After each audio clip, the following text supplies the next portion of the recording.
जय हिंद दोस्तों। Indian polity भारतीय संविधान में आज का हमारा टॉपिक है लोकसभा। साथियों, ये टॉपिक एग्जाम के लिए इतना ज़्यादा इम्पोर्टेंट है कि यहाँ से लगभग सभी प्रतियोगी परीक्षाओं में प्रश्न पूछे ही जाते हैं।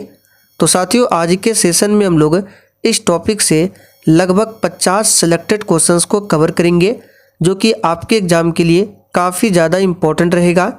तो आप सभी पूरा सेशन को ध्यान से देखें। तो चलिए, पहला क्वेश्चन आपके सामने है। संविधान के किस अनुच्छेद में लोकसभा के बारे में बताया गया है? वेरी इंपॉर्टेंट प्रश्न है। चलिए आप सभी आंसर कीजिए। संविधान के किस आर्टिकल में लोकसभा के बारे में बताया गया है? तो साथियों, यहाँ पर पहले प्रश्न का आंसर हो जाएगा सी ऑप्शन। अनुच्छेद 81 में लोकसभा के बारे में वर्णन मिलता है। तो याद रखिएगा, यहाँ पर सी ऑप्शन आपका सही जवाब है, अनुच्छेद 81। धन विधेयक को केवल कहाँ पर पेश किया जा सकता है? चलिए दूसरे क्वेश्चन के लिए आप सभी आंसर बताएंगे। धन विधेयक को केवल कहाँ पर पेश किया जा सकता है? तो याद कर लीजिए, ये क्वेश्चन भी एग्जाम के लिए काफ़ी ज़्यादा इम्पोर्टेंट है। तो धन विधेयक को केवल लोकसभा में ही पेश किया जा सकता है। यहाँ पर बी ऑप्शन आपका सही जवाब है। और साथियों, धन विधेयक के बारे में संविधान के अनुच्छेद 110 में बताया गया है। किसी विधेयक को धन विधेयक कौन घोषित कर सकता है? बिल्कुल टॉप लेवल का क्वेश्चन है।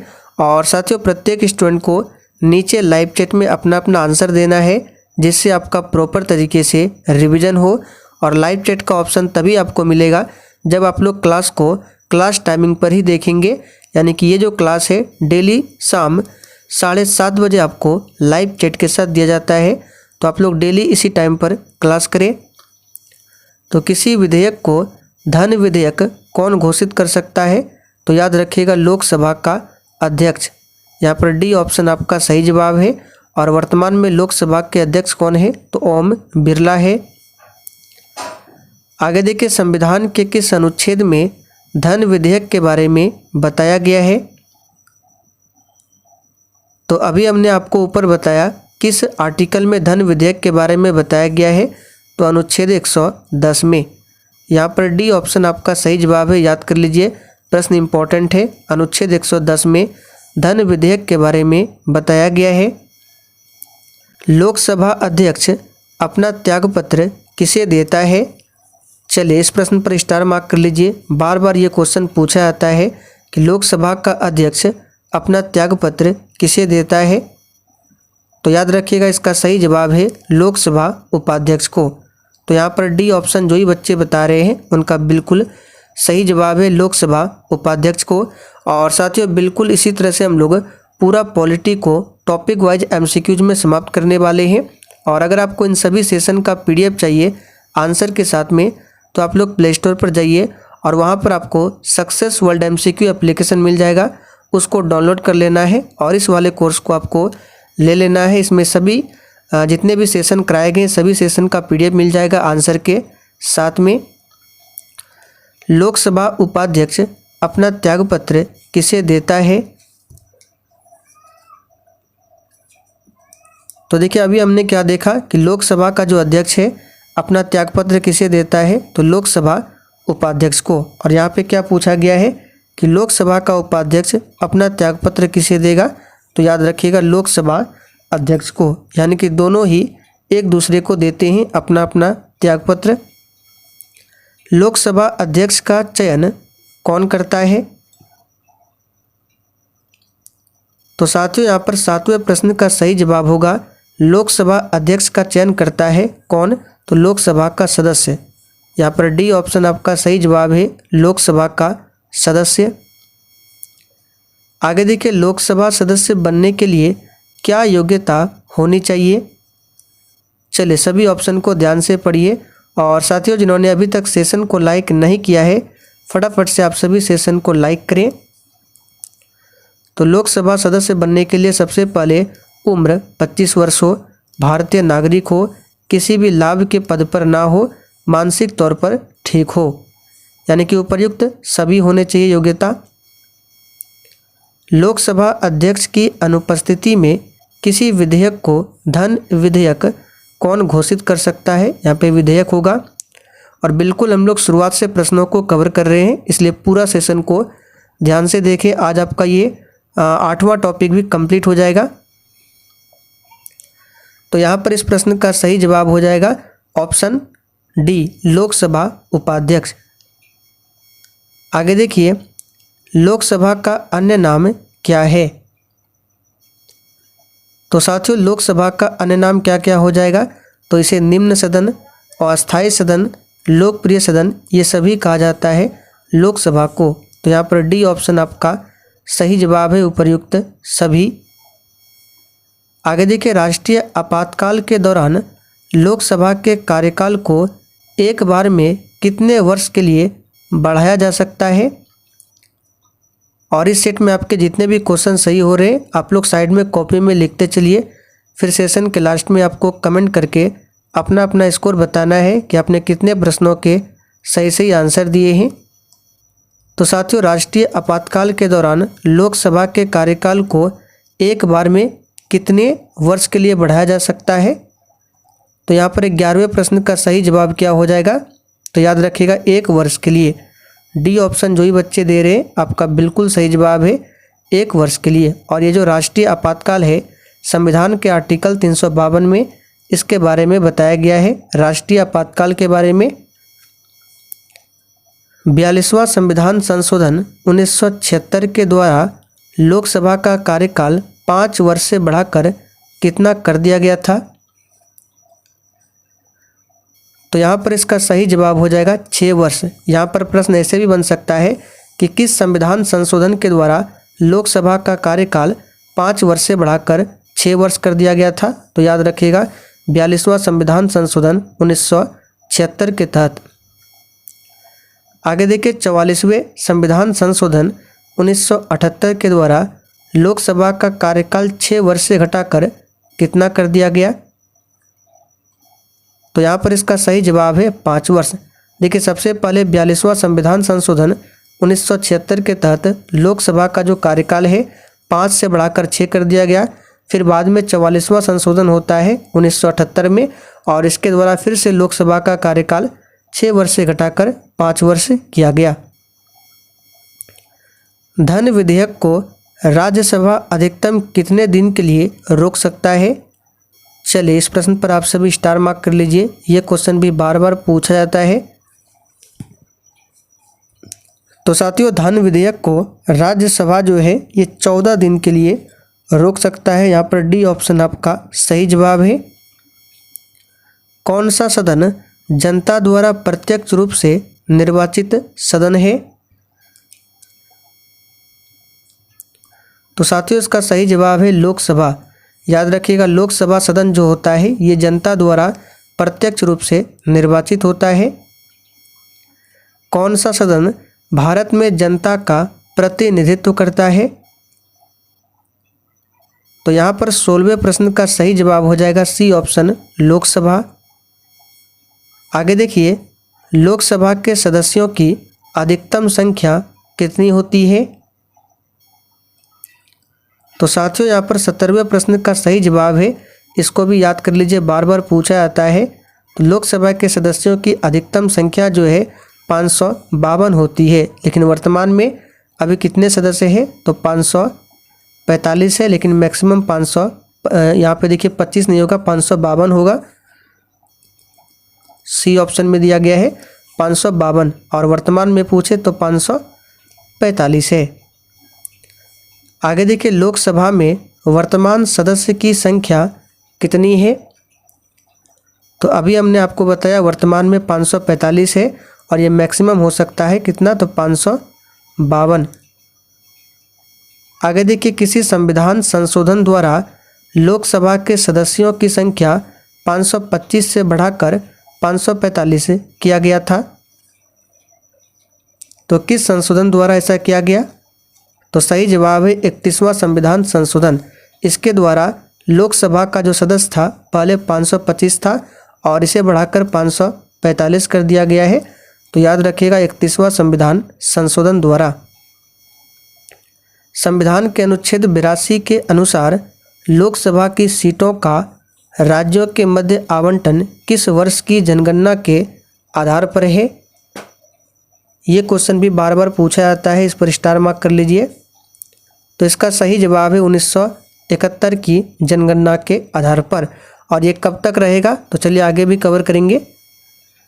लोकसभा में राज्यवार सीटों का आवंटन सन 1971 की जनगणना पर आधारित है, अभी हमने देखा। और यह निर्धारण किस वर्ष तक यथावत रहेगा? यथावत मतलब ऐसा ही रहेगा जो अभी जनगणना 1971 की जनगणना पर आधारित सीटें हैं। तो ये रहेगा, याद रखिएगा 2026 तक। यहाँ पर डी ऑप्शन आपका सही जवाब है 2026 तक। लोकसभा को किसके द्वारा भंग किया जा सकता है? और देखिए, आज से पहले पॉलिटी के जितने भी क्लास कराए गए हैं सभी क्लास के वीडियो को एक ही प्लेलिस्ट में डाल दिया गया है। तो आप लोग चैनल पर जाइए और वहाँ पर आपको पॉलिटी भारतीय संविधान के नाम से एक नया प्लेलिस्ट मिल जाएगा, वहाँ पर सभी वीडियो आपको मिल जाएंगे। तो लोकसभा को किसके द्वारा भंग किया जा सकता है? तो राष्ट्रपति द्वारा प्रधानमंत्री की सलाह पर। लोकसभा चुनाव में निर्वाचित होने के लिए किसी व्यक्ति की न्यूनतम आयु कितनी होनी चाहिए? और साथियों, कल का हमारा टॉपिक रहेगा राज्यसभा। आज हम लोग लोकसभा को कंप्लीट कर लेंगे, कल चलेगा राज्यसभा। तो यहाँ पर 23 का सही जवाब होगा 25 वर्ष। एक वर्ष में लोकसभा के कम से कम कितने सत्र होने चाहिए? तो साथियों, एक वर्ष में लोकसभा के कम से कम 2 सत्र होने चाहिए। यहाँ पर बी ऑप्शन आपका सही जवाब है, 2 सत्र। प्रथम लोकसभा अध्यक्ष कौन थे? चलिए स्टार मार्क कर लीजिए, इंपॉर्टेंट क्वेश्चन है। तो साथियों, प्रथम लोकसभा के अध्यक्ष थे गणेश वासुदेव मावलंकर, शॉर्ट में लिखा जाता है GV मावलंकर। प्रथम लोकसभा की अवधि क्या थी? तो प्यारे साथियों, प्रथम लोकसभा की अवधि जो है 13 मई 1952 से 4 अप्रैल 1957 तक था। तो यहाँ पर पहला ऑप्शन सही है। किस राज्य की लोकसभा व राज्यसभा की सर्वाधिक सीटें हैं? तो सिंपल क्वेश्चन है, जिस राज्य में जनसंख्या अधिक होगा उसी राज्य का होगा। और सबसे अधिक जनसंख्या वाला राज्य कौन सा है? तो उत्तर प्रदेश है। संसद के किस सदन के सभी सदस्यों का निर्वाचन जनता द्वारा किया जाता है? तो यहाँ पर इसका सही जवाब होगा लोकसभा। साथियों, संसद के लोकसभा सदन के सभी सदस्यों का निर्वाचन जो होता है सीधा जनता द्वारा होता है। प्रथम लोकसभा अध्यक्ष कौन थे जिनके विरुद्ध लोकसभा में अविश्वास प्रस्ताव लाया गया था? तो इस प्रश्न को भी मार्क कर लें। यहाँ से हम आपको 2 क्वेश्चन बताने वाले हैं। सबसे पहले कि भारत में पहली बार अविश्वास प्रस्ताव कब लाया गया था? तो याद रखिएगा 1963 में। कब? 1963 में। और अविश्वास प्रस्ताव को किस सदन में पेश किया जा सकता है? तो केवल लोकसभा में, इसे भी ध्यान रखेंगे। और पहली बार किसके विरुद्ध लाया गया था? तो सही जवाब है 29 का option B, GV Mavalankar. Lok Sabha की पहली महिला अध्यक्ष कौन थी? तो साथियों, लोकसभा की पहली महिला अध्यक्ष थी मीरा कुमार। कौन थी? मीरा कुमार। मूल संविधान में लोकसभा सदस्यों की संख्या कितनी निर्धारित की गई थी? तो इम्पोर्टेंट क्वेश्चन है, मूल संविधान में बताना है। तो ये निर्धारित किया गया था कितना? तो 500। आगे देखिए, 31वें संविधान संशोधन 1973 के द्वारा लोकसभा सदस्यों की संख्या 525 से कितनी कर दी गई? तो अभी हमने ऊपर देखा था 525 से किया गया कितना? तो 545। यहाँ पर डी ऑप्शन सही है। सरकार के खिलाफ अविश्वास प्रस्ताव कहाँ लाया जाता है? तो साथियों, अविश्वास प्रस्ताव को लाया जाता है लोकसभा में। मंत्रिपरिषद किसके प्रति उत्तरदायी होते हैं? तो प्यारे साथियों, मंत्रिपरिषद जो है लोकसभा के प्रति उत्तरदायी होते हैं। लोकसभा चुनाव किस पद्धति से कराया जाता है? तो साथियों लोकसभा का चुनाव जो होता है ये किस पद्धति के द्वारा? तो प्रत्यक्ष मतदान होता है लोकसभा का। लोकसभा में किस आधार पर सीटें आवंटित है? सही जवाब है राज्यों की जनसंख्या के आधार पर। सी ऑप्शन याद रखिएगा। आगे देखिए लोकसभा के नेता कौन होता है? तो साथियों लोकसभा का नेता होता है प्रधानमंत्री। यहाँ पर सी ऑप्शन सही है। लोकसभा के अध्यक्ष की अनुपस्थिति में लोकसभा की अध्यक्षता कौन करता है? तो साथियों लोकसभा का जब अध्यक्ष अनुपस्थित होता है तो लोकसभा की अध्यक्षता कौन करता है? तो याद रखिएगा लोकसभा का वरिष्ठतम सदस्य करता है। किस लोकसभा अध्यक्ष का कार्यकाल सबसे लंबा रहा है? तो साथियों ये रहा है बलराम झाकड़। सी ऑप्शन आपका सही जवाब है। बलराम झाकड़ अध्यक्ष का कार्यकाल जो है सबसे लंबा रहा है। और वर्तमान में कौन सी लोकसभा चल रही है? तो 17वीं, जिसके अध्यक्ष कौन है? ओम बिरला। लोकसभा के सदस्यों की निर्योग्यता से संबंधित प्रश्नों का निर्णय कौन करता है? तो साथियों ये करता है लोकसभा का अध्यक्ष। भारत में प्रथम लोकसभा का गठन कब किया गया था? तो साथियों भारत में प्रथम लोकसभा का गठन किया गया था कब? तो 17 अप्रैल 1952 को। आगे देखिए संविधान का कौन सा अनुच्छेद लोकसभा के अध्यक्ष तथा उपाध्यक्ष की नियुक्ति का प्रावधान करता है? तो ये अनुच्छेद है अनुच्छेद 93। यहाँ पर सी ऑप्शन सही है, अनुच्छेद 93। लोकसभा या विधानसभा के निर्वाचन में एक उम्मीदवार अपनी जमानत की राशि खो देगा अगर उसे कुल वैध मतों का खाली स्थान से कम मत प्राप्त हो। तो इसे भी याद कर लीजिए, क्वेश्चन पूछा जाता है 1/6 मत, याद रखिएगा।